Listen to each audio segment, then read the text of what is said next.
The Cabinet Office has finally revealed a secret report into the fracking industry after a court order forced the government to do so. But 37 of the 48 pages are fully blacked out, with just the front cover left untouched.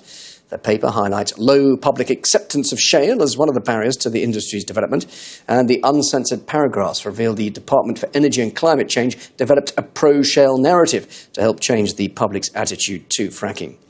The report, made back in 2016, was published only after a legal battle with Greenpeace. The Cabinet Office was ordered to disclose the confidential paper by the 25th of November, but only released it 5 days after the deadline. Fracking, or hydraulic fracturing, is a process of releasing gas trapped deep underground by cracking rock formations with a mixture of water and chemicals. We have contacted the Cabinet Office for comment, and as soon as we get a response, we will bring it to you. Well, for more on this, I'm now joined by an anti-fracking activist, Helen Chuntso. Helen, hello. Oh, good evening. This is normal, isn't it, for government documents to contain redacted information? Some of this stuff is top secret, of course. We have to look at the reasons why this is what would be called top secret, and when you actually look at the reasons for redactions, they're really quite poor. Reasons such as commercial confidentiality. I think that the public can take it that the public interest in this is not as important to the government as the interests of the companies. And yes, you're absolutely right. The government seem to be hiding a lot of information on fracking. And if there is nothing to hide, why are they hiding it? Talk about public interest. What about the public perhaps being misinformed? What's wrong with a campaign to change the public's mind if that opinion is indeed misplaced or simply wrong? I think that you have it there with your question. It's if there is a problem.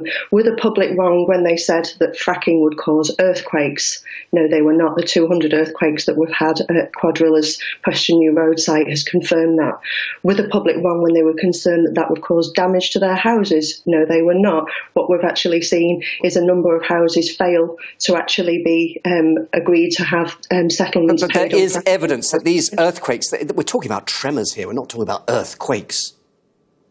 I don't think that the residents that found damage to their house, where they're now struggling to get payouts from a company who's AJ Lucas, who owns them, are actually saying that they're not sure that they actually have the money to cover the cost of the damage that has arisen as a result of the fracking. I don't think that that's inconsequential to any of those residents that have thousands of pounds of damage. The fact is, what are you worried about now? Because the government has placed a moratorium on fracking and all the other opposition parties say they won't do it.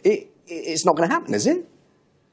Well, it's interesting because the Infrastructure Act actually laid out the definition of fracking, and there are actually several sites in the UK that actually fall underneath this radar. So a smaller volume of fracking fluid at a different pressure may well actually sneak in under the radar, and there are sites in the UK that are still under that threat, and this moratorium does not cover it. But renewables aren't there yet. It's either shale gas, fossil fuels or nuclear. I'm not so sure about that. I'm aware that in 2018, the UK had a third of its energy from renewable energy.